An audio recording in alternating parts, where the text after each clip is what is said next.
Okay. Hi. I don't know if you can see my face. You probably can. It is a Sunday morning. Uh, Professors are professors and people. Sundays. Nope. Okay. Hi. I am your professor. This is what I look like on Sunday mornings. You'll get a lot of videos that look like this, and that's okay. I am human, and I expect you all are too. So this year, I was asked to give a workshop at the Missouri Harm Reduction Conference, and the Department of Senior Services, they have like a whole bunch of different work, like the HIV, Hep C, all of that type of work as well. They asked me to present about building community buy-in. And that is because I just inadvertently do that as a person, not necessarily directly anymore. Part of what happens in organizing, especially in really tough subjects, is if you're not careful and you don't have good boundaries, you can very easily get burnt out, jaded, cynical. And at that point, you have this massive pile of tools, but you yourself are a tool. So you have to find new ways, right? And this lovely name right here, Carson Abernathy, she is an up-and-coming leader. She is really how I am building community buy-in these days. Currently, I essentially train, educate, and mentor new and developing leaders because I'm a hammer, and not every situation needs a hammer. So let's go through that. And the subject we're going to cover is harm reduction, and a really big piece of my work. And so harm reduction brings a lot of feelings in people. And I'm going to ask you that if you have those real big hot feelings, be more than welcome to voice them, but do know that I do not operate in belief systems that are not founded in fact. And so what will happen is I will give you a world's worth of data and information, and it won't change your mind. And beliefs don't change mine. So if you have big feelings about this, that's okay. We are actually looking at the concepts of how to create buy-in. In fact, I'm not asking you to like align yourself, any of that with this topic. I'm asking you to look at really the more tangible tools that will be coming from this conversation. In this conversation, it was a very full room. There were people from, research PhDs to a gun-carrying, badge-showing, plainclothes detective in my front row. For me, that was a lot. And there was just a whole range of people, and that might have been one of the most diverse places that I've had this conversation. And it is only over time and through these direct lessons that I am able to do that. Please know that I was taught all of the theory, all of the practice, all of the everything. I came from an activist school in California, Humboldt State, Cal Poly. It is a activist school. Like, my degree focus is community organizing from sociology. So like they taught us how to rabble rouse, look at systems, dismantle them, and rebuild them. And so that is this in a very basic overview. So thanks for listening to me ramble, and let's get started. Okay, building community buy-in, cupcakes and hammers. I've literally used cupcakes, and I didn't realize that until we were doing this presentation. So what we're going to go through is we're going to talk about how to define the issue, networks and people. How do you even know where, how do you even know where to start, and things to think about? So, the who, what, where, when, and how. So defining the issue, this is going to be important, and you're probably going to need to have many different ways that you frame it. Right? Your issue, it is the subject, but you're always going to have different kinds of frames, right? Either a public health framing or personal autonomy framing, sometimes all of them at the same time.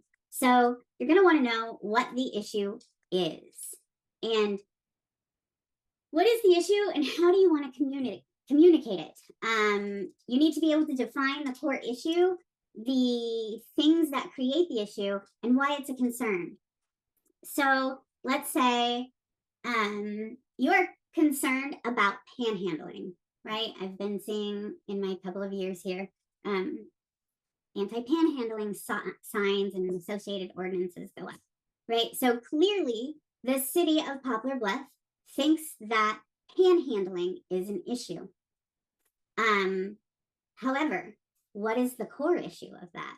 That actually is not addressed in the anti-panhandling policies and signs, as well as the like, give your money to a nonprofit, not a human. So they have all defined an issue, but they actually haven't defined the core issue. This is an area of concern, right, for community aesthetics and overall health equity. So the actual issue is increasing poverty and housing rates, loss of industry, economy that is unstable, those, a lack of a social support network. Those are absolutely the issues, right? The area of concern, one of them is this panhandling. Now I will tell you the community buy-in for me on that issue, they are not getting, because they actually aren't talking about the issue. They're talking about an area of concern they have, not one that I have in the same way, right? So figuring out what you have an issue with, right? But what is the issue? And if you are creating, organizing all of that around an area of concern, there will always be people like me that will find the actual core issue and never align themselves with you on the area of concern. And so considering those things is really important because it's going to help you define your issue. And I've had some weird success around that, because when you find the reasons why people don't want to see panhandling, right, you can figure out ways to align in some way. So there were people that hated my program. They also didn't like to see poor people.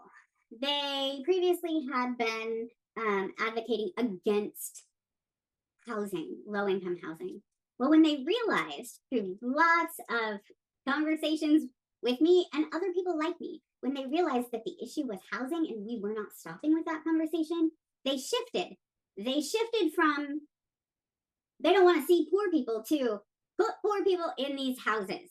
And I know a lot of places have feelings about, the messaging isn't quite right or this or that, and it's because someone got offended. It takes a lot of different ways to get the most community buy-in you can, while remaining in your integrity and honesty. So that's okay. You can have different approaches. And this kind of goes into it, right? Can you back it up? So an area of concern, you'll always have a little bit to back up. Usually it's like news stories, hyper sensationalized stuff, news people focusing on the area of concern, not the core issue. And so how do you want to communicate it? Talked a little bit about that. You're going to need to consider having a couple different ways of responding. So when you're trying to create buy-in, you're going to hopefully feel like what energy that person or where that person is at by the way they hold themselves. And so you're going to want to be able to respond from a place that can grab emotions. If that is what the conversation dictates, you're going to be able to want to, define it from a place of logic, from a place of community well-being, from a place of equity. Find all the different ways that you can back this up because it's going to come for you at all of those ways. And it's through practice and time that happens, that you figure it out. And it's very possible there may be times when you're messy with it. We're humans, that happens. And are you prepared? So practice. I have spent more time talking to myself, to pretend opponents, in the car than I would ever care to admit, or like that was a lot of hours of my life, but it's what the effort dictated. And so not everyone's going to be as enmeshed in it as I was.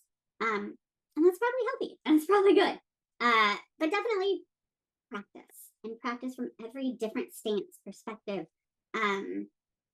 Imagine you are in a town hall and everybody that could not like what you are doing is there and they're voicing it, and you are finding ways to meet them where they're at. So the other thing is networks, right? We're going to learn a lot about networks, and that's why this kind of goes well with month one.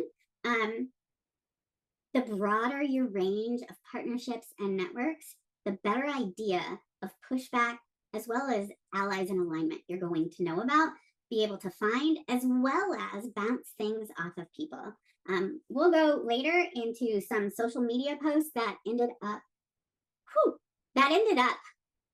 we'll go through that. But it's important to have people with a different view, because they may save you from a mistake that 10 years later, people are still trying to claw out from under. Have you asked? Have you listened? This, right? Have you listened to everyone? And by everyone, I even mean the gross, there have been times when, because of the work, and because I was stressed out, people would say, like, oh, she's a junkie and she can't do these things. None of that is true. So all of the voices are important, even the ones that are real rough. So when people get real gross, don't listen. They're just gross and you're never going to move them. That's the other thing. Know who you can move. Those are the people you're looking for. You are not looking for, you're not going to go into a neo-Nazi compound and convert people to understand why equity is so important, right? You're not going to do that. It's not going to benefit anyone. But what you are going to do is you're going to find people that are reasonable, people that maybe don't agree now, but maybe you can move them to a place where they agree or care about something. Maybe people didn't know there was something to care about.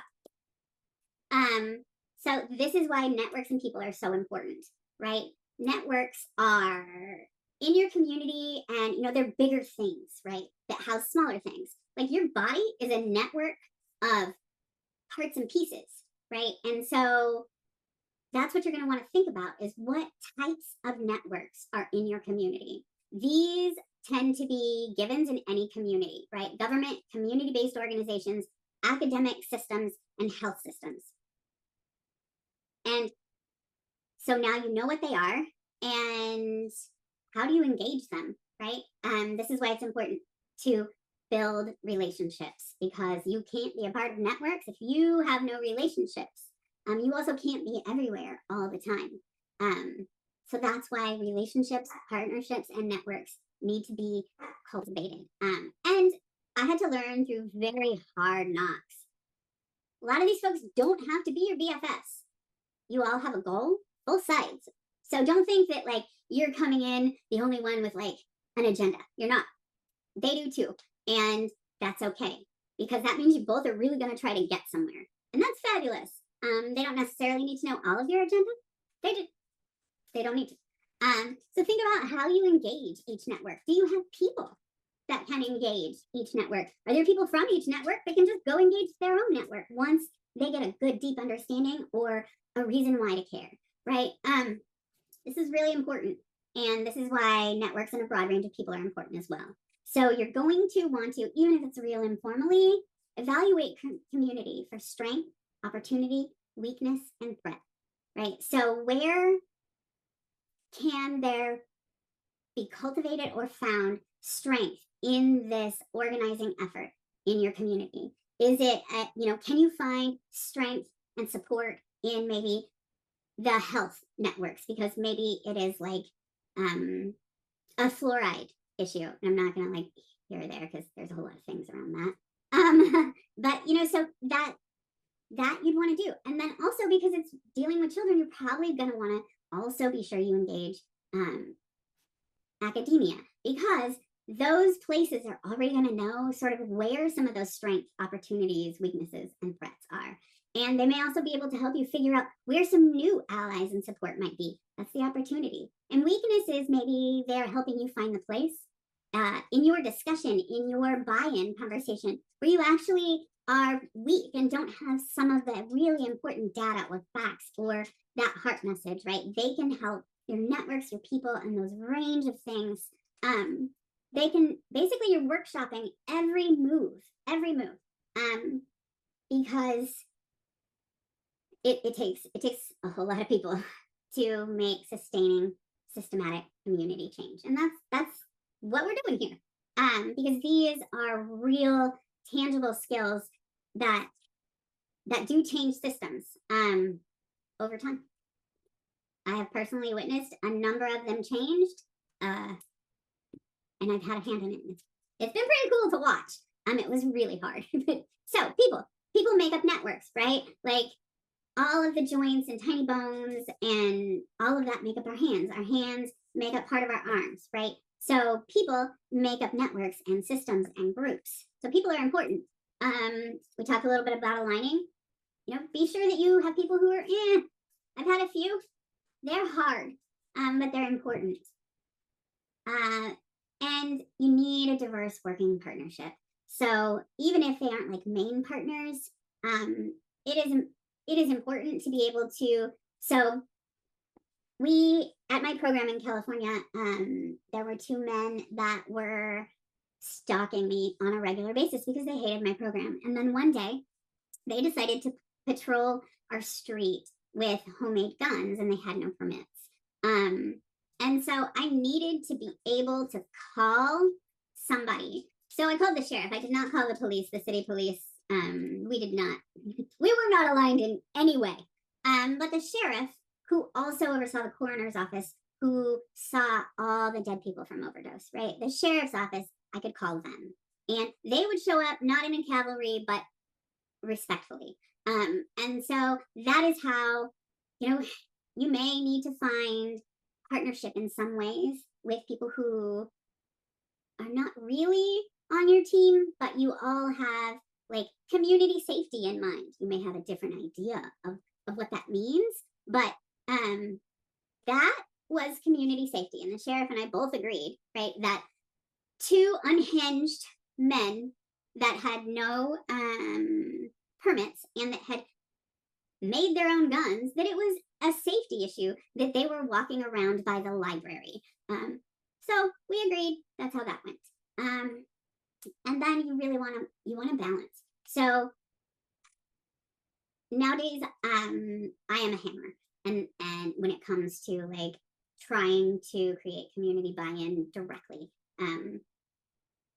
20 years is a long time to continuously like be in the fight. And so it's important that you have new, young, fresh, smiley faces that can hear things. And it's important that, people that have been around a while, that if you're new, they may have much to share that could be really important to moving everything forward. And so it is together with all of the people and all of the approaches and all of the behaviors that this works. And it works for pretty much all groups, right? Whether it is from the super far unhinged portion of the work to the super rigid and restricted portion of the same work, right? And it takes all of those folks, because while these people are being absolutely ridiculous and detracting, maybe systematic players, these people and these people are probably pushing things forward a little bit,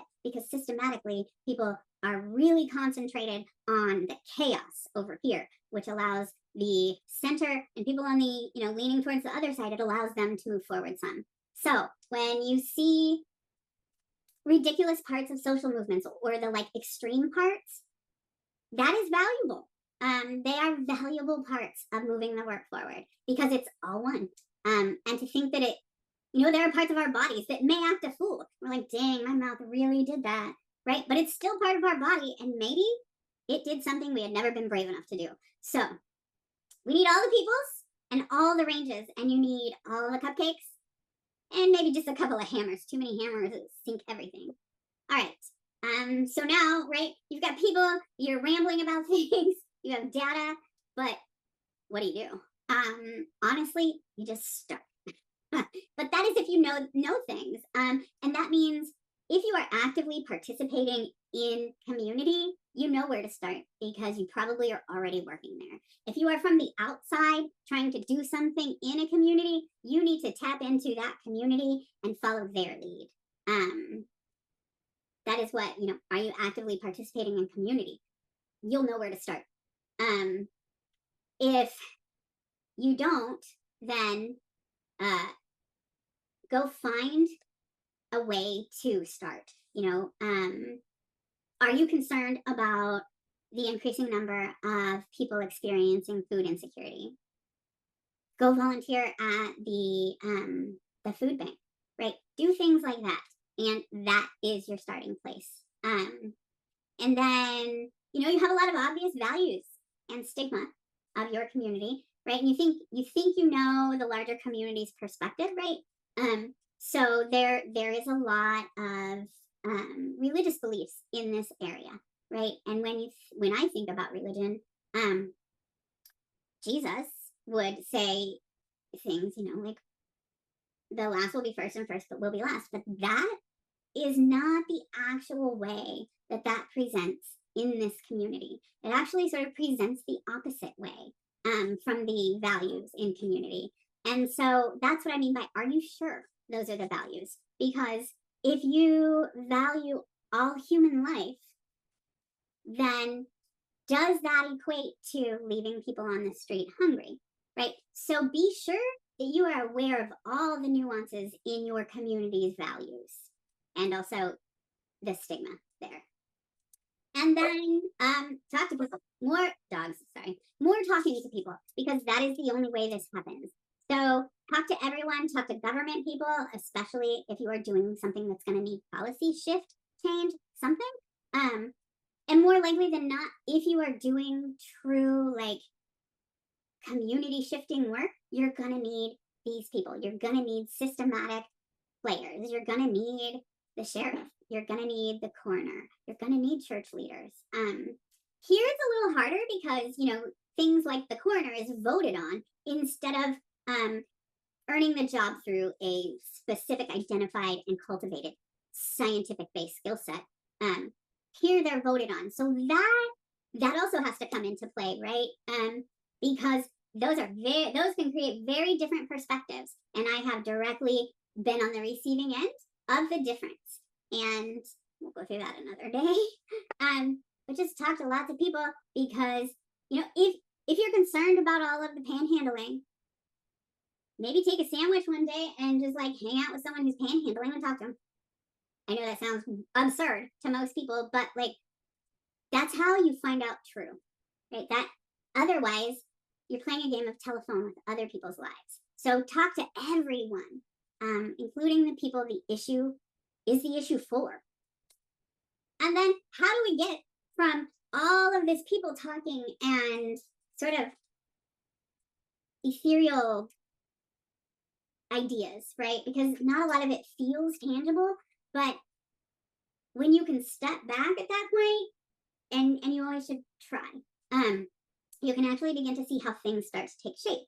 And it will help you figure out how to build, right? So you're going to want to consistently evaluate and reevaluate. And that's what all of this is. These are all the lines. And I really wanted them to just go all the time because that's how it is. It is an always evolving evolution and evaluation process, right? There may come a time when some of the original people no longer align themselves for whatever reason. There may come a time when maybe the group shifted and you didn't, and you no longer align.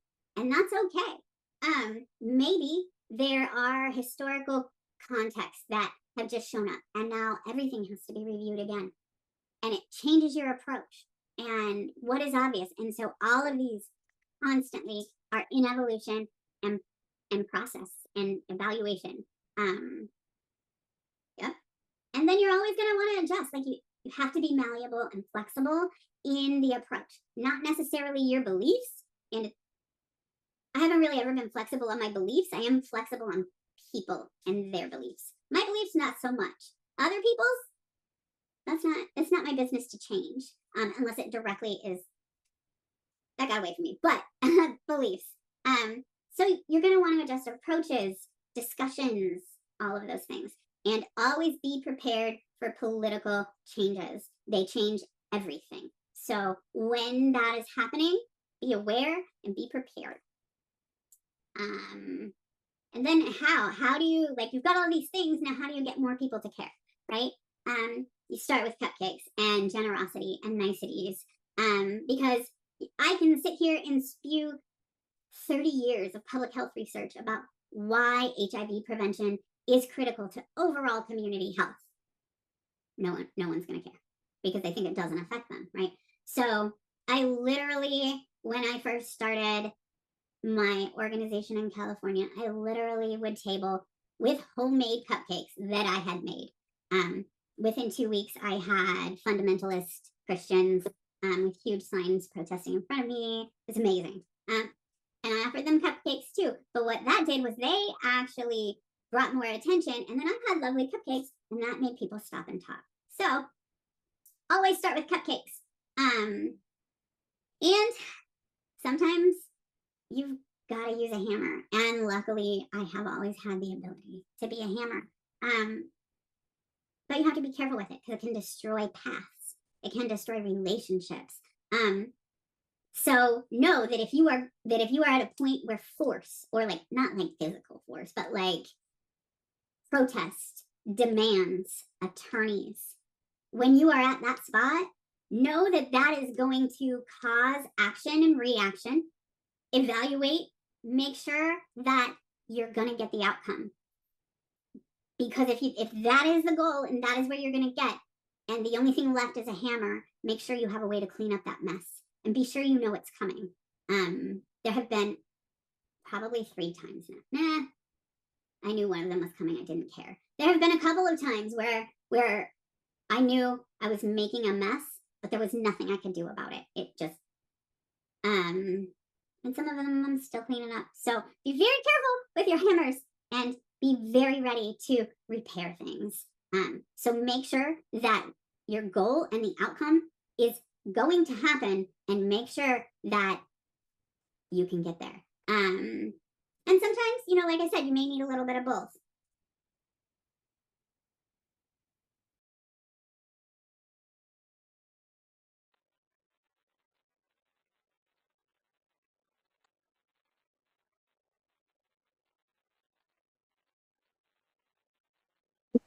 So this is messaging, and this is part of why it's so important to have other people. Let's see.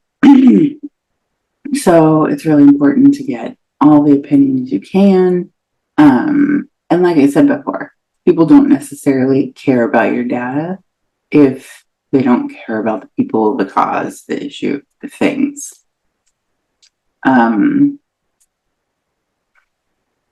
I thought this was a fabulous, fabulous post. We had one of the, if not the best, exchange rate in California. However, I did not fully have the information, knowledge, or honestly care what the opposition thought, or saw. And that was until the blowback from this. It was, the exchange rate was perceived to needed to be 100% or more. That doesn't account for reality. It doesn't account for numbers that are out that aren't accounted for at that time. It doesn't account for trash. It doesn't account for a lot of things. And so the other thing is, a lot of times what you may think is a very logical message may not be to anyone else, because they may have no idea what your quote unquote syringe math actually is.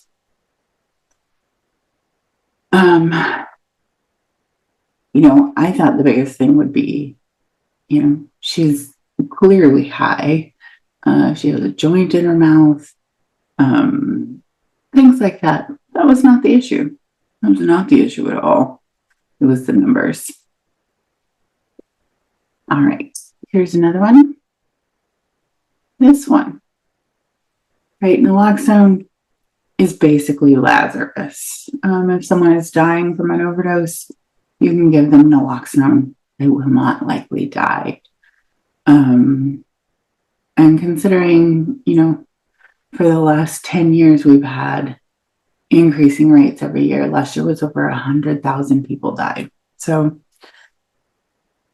these were buttons, stickers. I did not make them. I did not make this image. This was by a different group out of North Carolina. I didn't think this would be an issue. These were buttons, and I was tabling a monthly art event, which was very normal to do. And there were some people that had not fabulous intentions. And one man who at one point had been homeless and had been on drugs and decided that he was the savior of all, and decided that regardless of what science, research, addiction medicine, any of that says, that he was now the leader and commander of all. He stole a button off my table and then gave it to his child and then called the news. While he did that, he also told the news that I was teaching children how to shoot up. I don't know how to shoot up at this event. This was on Fox News. Fox News is syndicated, which means it goes around the country. They find certain stories, they put them on their newsreel, and that is part of what they do in the country. That story in this saying that I gave this to his child, encouraging her to use drugs. I taught children how to shoot up in a public event, children as young as 4. All of that is disgusting. And all of that is incorrect. However, people don't care about fact a lot of time. So you have to care about how they're going to make up facts, right? This played a story, a 60-second clip of this man pretend crying that I was coming for his child. I've never met the child, and I had only met him at my table and told him to leave. This played on Fox stations around the country: Florida, Boston, Pennsylvania, Chicago, St. Louis, Austin.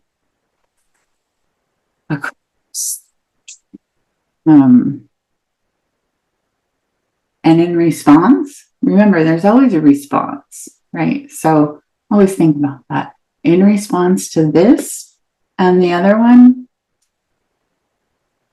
I ended up in New York Times 3 times now. I ended up for my work. Then I ended up as one of the most 12 memorable people. And then I ended up in an overdose tribute. So even if people do not agree, if you are walking in integrity and you have built allies, you have support. And sometimes the things that happen to us may shed light on the work that we are doing now. These were some of the most intense times in my life. So I definitely encourage everyone to pull in other people for their view, for their perspective, and be willing to hear it.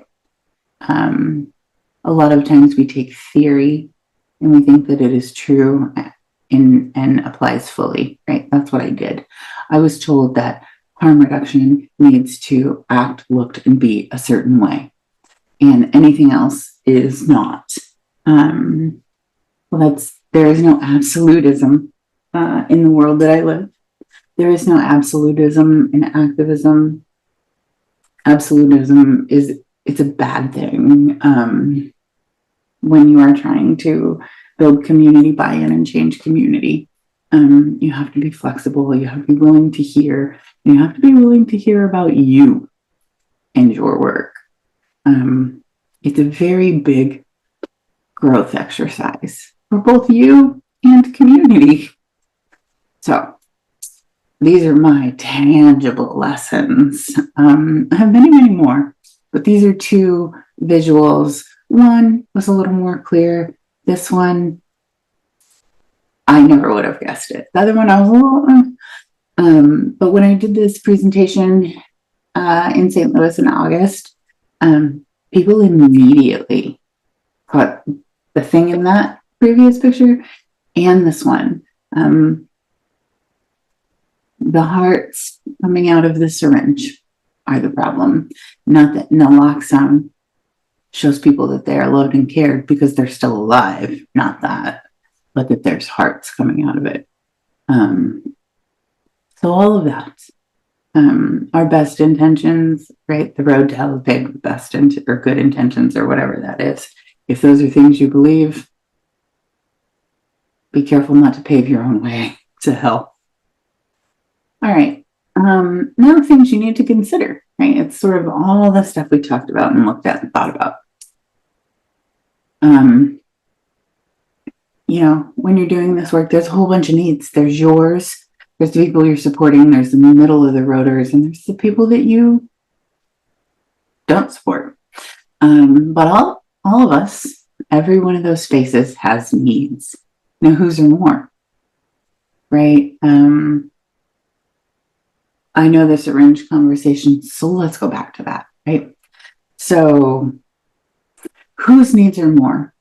We have mental health people without housing, without ability, that are likely using drugs to stay awake so that they can remain safe. Being homeless is very hard. And a lot of times you do have to use drugs to not get beat, raped, or killed. Those are very real things. And so, right, there's people trying to stay alive. But then in Missouri, you have laws making each syringe or any type of paraphernalia a felony, which means if someone gets stopped and they're going to get patted down, they aren't going to tell the police what's in their pockets because of what, maybe the police will accidentally not find it. And that's one less felony. So in that issue, right, having access to a syringe exchange, whose needs does that actually support? Because if law enforcement are checking people that have used and reused syringes that have potentially every bloodborne pathogen that can continue to be transmitted. So HIV can't once it hits air. So maybe there is some in the syringe, but likely not going to happen. Hep C, probably not much of that transmission, but there's a lot of other things that can happen, and it's just gross. So whose needs in that are the actual needs, and whose needs matter more? Does preventing millions of dollars of HIV care in one person matter more than moralistic beliefs that are not founded in science or fact? Right? It doesn't matter. You have to listen to all of the people. So it really doesn't matter whose needs matter more. It matters how you're going to balance them, hear them all, and find ways to make all the peoples feel valid and heard. Now, exploring bias. Through this conversation, I have a deep suspicion there was some bias coming up for some, a few, all of you around the type of work that I was using for an example, right?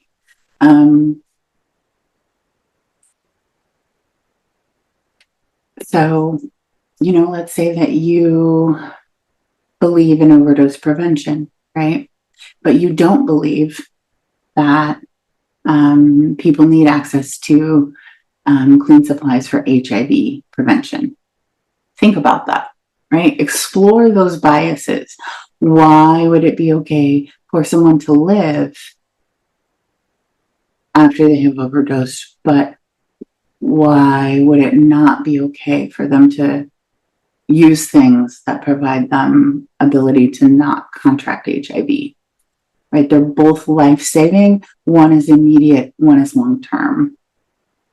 And neither one, in actual science fact, puts undue hardship in a public health way by providing them. And then, you know, what does leadership look like? Does leadership look like what we talked about at the beginning, bias for us? Or does leadership look like top down? Let's, you know, there is a place in community that works with substance use disorder, right? And they do not have a bias for us model. In fact, what they do have is one of the most gross top down things I have seen in a long time. In leadership, there was absolutely no one with life experience. And so they did not have the experience to manage staff with life experience, to manage a program full of very big personalities. Because a lot of times by the time we are in the work of substance use disorder, we have come through a lot of things and we tend to have very big personalities. And so the leadership there, you know, by and large, substance use disorder doesn't care about race, gender, all of those things, but there is some very clear data. And that is that white people get treatment, brown and black people get jail. And so what does your leadership look like? And that matters. That leadership was white, was very religious, and was a dude, and refused to hear anything but his own perspective. A year ago, he got a DUI. And so he no longer is the leadership. And they weren't forming or cultivating any other leadership, because sometimes people just think, we have a leader, we don't have to worry about it. Your leaders aren't always great.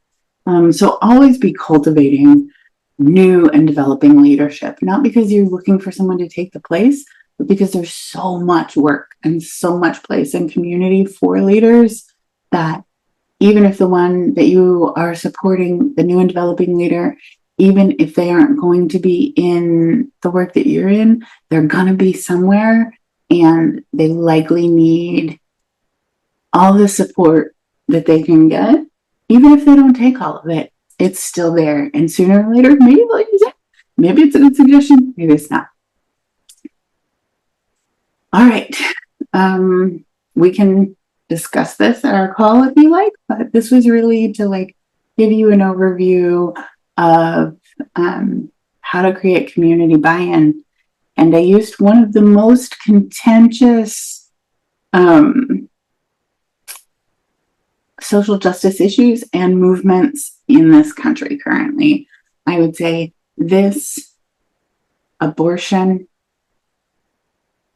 and critical race theory in schools. I would say those are probably some of the ones that will cause a meltdown pretty much in any room, because there's always people with a mix of emotions around those. And when there's emotion, there's not a lot of data or science that's going to make it through.